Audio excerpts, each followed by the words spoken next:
अस्सलाम वालेकुम दोस्तों, क्या हाल हैं। आज हम बात करेंगे एक ऐसी बीमारी के बारे में जिसमें बहुत से लोग मुब्तला है। जी हाँ, वो है ओवर थिंकिंग, यानी ज़रूरत से ज़्यादा सोचना। और अगर आप भी इसके शिकार हैं तो वीडियो देखते रहें। वीडियो के एंड पर मैं आपको कुछ टिप्स बताने वाला हूँ जिन पर अमल करके आप इससे निजात पा सकते हैं।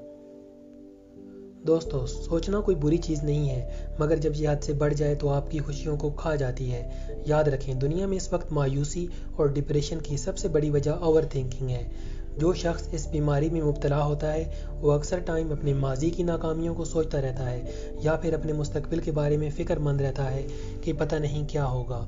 जो भी काम कर रहा हो इसकी तवज्जो उस काम पर कम होगी और उसका दिमाग इन सोचों में ज़्यादा फंसा हुआ होगा। ओवर थिंकिंग दिमाग का एक ऐसा जाल है जो आपको हाल की खुशियों से महरूम कर देता है। हाल में जो अच्छी चीज़ें चल रही होती हैं या जो कामयाबियां आपको मिल रही होती हैं, उन सब की खुशी इन्हीं सोचों की नज़र हो जाती है। तो जानते हैं इसका हल क्या है, हम ज़्यादा सोचने को कैसे कंट्रोल कर सकते हैं। दोस्तों, होता यूँ है कि आप जब कोई काम कर रहे होते हैं तो दिमाग हमें एक ख्याल देता है और हमारा रिस्पांस चेक करता है, और अगर हम इसके ऊपर सोचते हैं यानी कि हम रिस्पांस देते हैं तो दिमाग और ख्याल भेजता है, हम फिर से सोचते हैं। बस इसी तरह हम एक जाल के अंदर फंस जाते हैं और सोचना हमारी आदत बन जाती है। तो दोस्तों, इस आदत से छुटकारा हासिल करने का तरीका यूँ है कि जैसे ही दिमाग आपको ख्याल भेजे तो आपने इसको फॉलो नहीं करना, यानी कि सोचना नहीं है। गो कि ये एक मुश्किल काम है, मगर ये एक स्टार्टिंग पॉइंट है और बार बार ऐसे करते रहना है ताकि आपकी ये आदत ख़त्म हो। इसके लिए आप यूँ कर सकते हैं कि आप दिन का एक टाइम फिक्स करें, जैसे असर से लेकर मगरिब तक कोई भी टाइम, और आपने पक्का इरादा करना है कि जो भी सोच आएगी आप इस मखसूस टाइम के अंदर वो सोच सोचेंगे।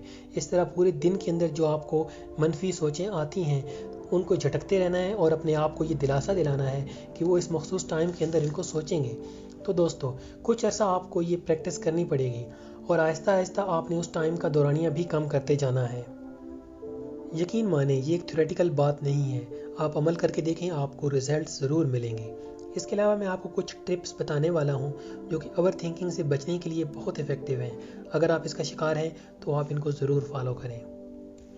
नंबर 1, रिकॉल योर विन्स, अपनी कामयाबियों को याद करें। जब भी कोई मनफी ख्याल आए तो अल्लाह ने जो आपको कामयाबियाँ दी हैं आप उनको याद करें। इससे आपको सुकून मिलेगा और आपके दिल से शुक्र अल्हम्दुलिल्लाह निकलेगा। Number 2, take a walk. ये मेडिकली साबित शुदा बात है कि स्लो वॉक डिप्रेशन और मायूसी को कम करती है। जब भी मनफी ख्यालात आएँ वॉक पे निकलें और अल्लाह की बनाई हुई दुनिया को देखें। Number 3, take a deep breath, लंबी सांसें लें। लंबे सांस लें, इससे आपके दिमाग को सुकून मिलेगा और आपका फोकस भी बढ़ेगा। Number 4, focus on the positive. माजी और मुस्तकबिल से निकलकर अपने काम पर फोकस करें, अपना काम परफेक्ट करें, इससे आपको सेटिस्फेक्शन मिलेगी। इसके अलावा आप नमाज पढ़ें। नमाज इबादत के साथ साथ फोकस करने की बेस्ट एक्सरसाइज है। कभी टाइम मिले तो छत पे चले जाएं, खुले आसमान को देखें, आपको ज़रूर सुकून मिलेगा। आज की वीडियो इतनी ही थी। अगर पसंद आए तो ज़रूर कमेंट्स में मेंशन करें।